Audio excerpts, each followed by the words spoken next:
Oi, gente, e aí, como é que vocês estão? Hoje eu vim falar um pouco pra vocês sobre o meu mestrado na USP. Eu fiz um vídeo aqui anterior falando sobre faculdade de astronomia na UFRJ e, enfim, o vídeo foi bem recebido. Então eu decidi fazer também um vídeo contando sobre como foi o meu mestrado. Bem, só pra contextualizar um pouco, pra quem é novo por aqui, eu sou a Stephanie, eu sou astrônoma, eu tô fazendo meu doutorado aqui na Universidade de Nottingham, na Inglaterra.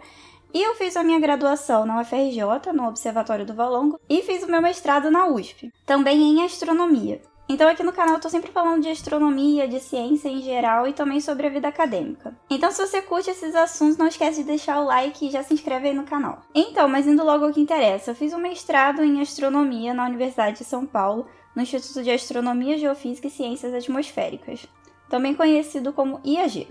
E o IAG é o maior instituto de astronomia do país, que está dentro de uma universidade. E bem, o instituto tem reconhecimento internacional por fazer pesquisa de ponta, então esse foi um dos motivos que eu escolhi ir para lá. Então, eu peguei aqui alguns tópicos para conversar com vocês sobre o mestrado, e alguns desses tópicos são: eu vou falar um pouco sobre a aplicação, como você faz para aplicar para o mestrado em astronomia lá na USP, e aí dentro disso eu vou falar sobre quem pode prestar, detalhes sobre documentos que você precisa e o processo de você achar um orientador.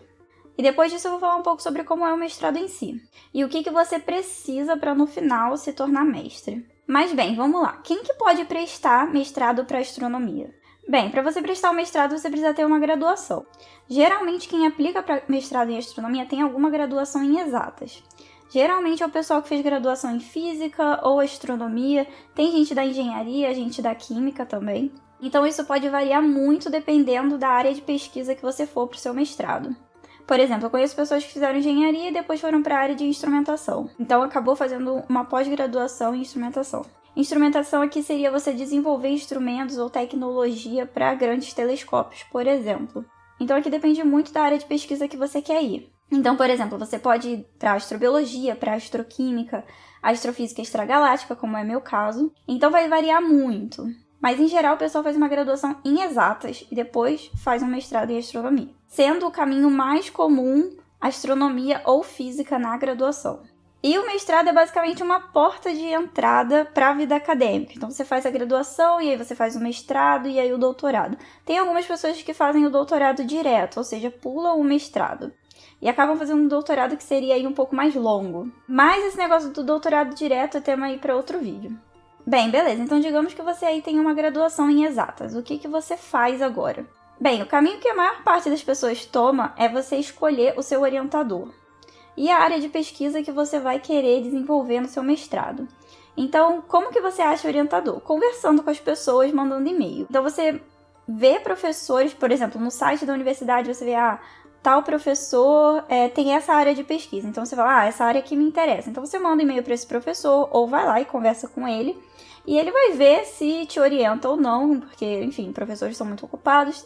Alguns não vão te responder, alguns respondem e falam que, estou muito ocupado, mas alguns aceitam. Então, eu acho que começa por aí. Você tem que achar uma área de pesquisa que te interesse e conversar com um possível orientador. Uma vez que você mandou um e-mail e o professor falou assim, eu posso te orientar. Você vai juntar toda a documentação para aplicar para esse mestrado. Stephanie, que documentações são essas? Bem, agora eu vou falar aqui como foi a documentação de quando eu apliquei. Geralmente esses processos seletivos eles mudam, tá? Então é possível que hoje ou daqui a um ano seja um pouquinho diferente. Então eu vou falar aqui sobre como foi o processo de aplicação, isso lá em 2017. Bem, no IAG era um sistema de pontuação que considerava algumas coisas, como por exemplo as suas notas na graduação, cartas de recomendação, ou seja, você precisa que professores da sua graduação escrevam uma carta para você dizendo, enfim, falando de você, possivelmente falando bem. Você defendeu um projeto final na graduação, você pode falar sobre ele e você pode também falar sobre iniciações científicas que você fez durante a graduação. E isso vai contar um pouco mais de pontos se você tiver feito durante o processo seletivo. Tem algumas outras coisas que consideram também como, por exemplo, prêmios, se você ganhou algum prêmio ou alguma coisa assim. Durante aí, sei lá, sua graduação ou até mesmo antes da graduação.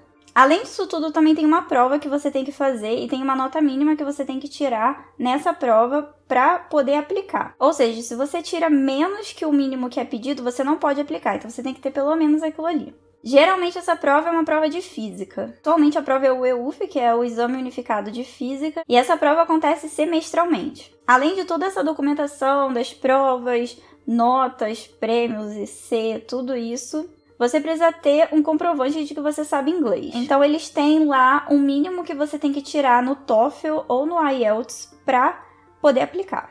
Beleza, uma vez que você tenha toda a sua documentação, você já tem um possível orientador e tudo mais, eles vão analisar toda essa documentação. Uma banca de professores que é responsável por esse tipo de coisa de dentro ou fora do instituto. Mas, em geral, as pessoas não querem só aplicar, elas querem também a bolsa. O que seria a bolsa?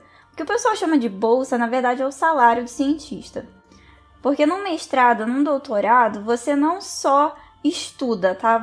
É um tipo de trabalho. O desenvolvimento de pesquisa é trabalho. Então essa bolsa seria aí o salário. Mas o que acontece? Às vezes o instituto tem um número limitado de bolsas, então algumas pessoas podem passar no processo seletivo, mas acabam ficando sem bolsa. Por quê? Porque, enfim, tiveram muitos cortes recentes em ciência e educação no Brasil. Então, o número de bolsa dos institutos diminuiu muito. O que acontece é que se você quiser uma bolsa, você tem que ter uma colocação aí boa para você conseguir estar ali e conseguir bolsa. Então, você passar no processo seletivo também não é tudo. Você realmente precisa do dinheiro para se sustentar em São Paulo, etc. Ok, mas então como que é o mestrado em si? O mestrado você também faz matérias, tipo a graduação. Você tem que puxar um número aí de créditos para você ser mestre. Então você tem que ter um número aí de créditos mínimo para no final você conseguir esse título. Então beleza, você tem que fazer essas matérias aí e completar esse número de créditos que você precisa. Além das matérias que você tem que fazer pesquisa. O que é a pesquisa? Basicamente é você tentar desenvolver algo novo. E por isso que no fim as matérias da graduação acabam sendo muito importantes, porque como que você vai desenvolver uma coisa nova se você não sabe nem o que existe? Essa pesquisa você desenvolve junto com seu orientador e possivelmente com um grupo de pesquisa, que geralmente um professor tem vários outros alunos, e também outros pós-docs, que são pesquisadores e que estão ali também no instituto. No final de tudo, você tem que fazer uma defesa e escrever uma dissertação. A sua dissertação vai ser sobre a sua pesquisa. Então, você vai escrever um documento falando tudo o que você fez e no final você vai ter que apresentar esse trabalho para pessoas que são da área, pessoas que são especialistas da área. E aí você pode passar ou não passar. E uma vez que você fez as matérias, você apresentou sua dissertação, você entregou tudo escrito, fez a sua apresentação lá, você vira mestre. Como eu falei aqui antes, o mestrado ele não necessariamente é o único caminho que tem, tá? Para a vida acadêmica. Tem pessoas que fazem o doutorado direto, mas eu teria que fazer outro vídeo explicando aí o que seria, mas basicamente você pula o mestrado e faz um doutorado um pouco mais longo.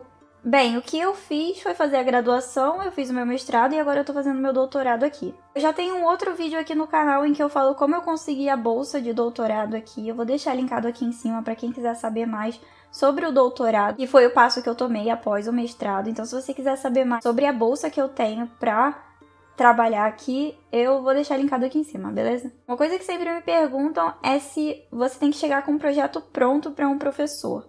Não, gente, o projeto de pesquisa que você vai desenvolver no mestrado, você desenvolve junto com o orientador, com seu possível orientador. Então, você conversa com ele e aí vocês chegam juntos a um denominador comum. A alguma coisa que vocês dois gostem e que achem interessante. Então você não tem que desenvolver isso tudo sozinho antes de entrar no mestrado, tá bom? Se vocês tiverem alguma outra dúvida, não esquece de comentar aqui embaixo, que eu sempre tô respondendo todo mundo. Se você gostou do vídeo, não esquece de deixar o like e se inscreve aí. E é nóis, até a próxima.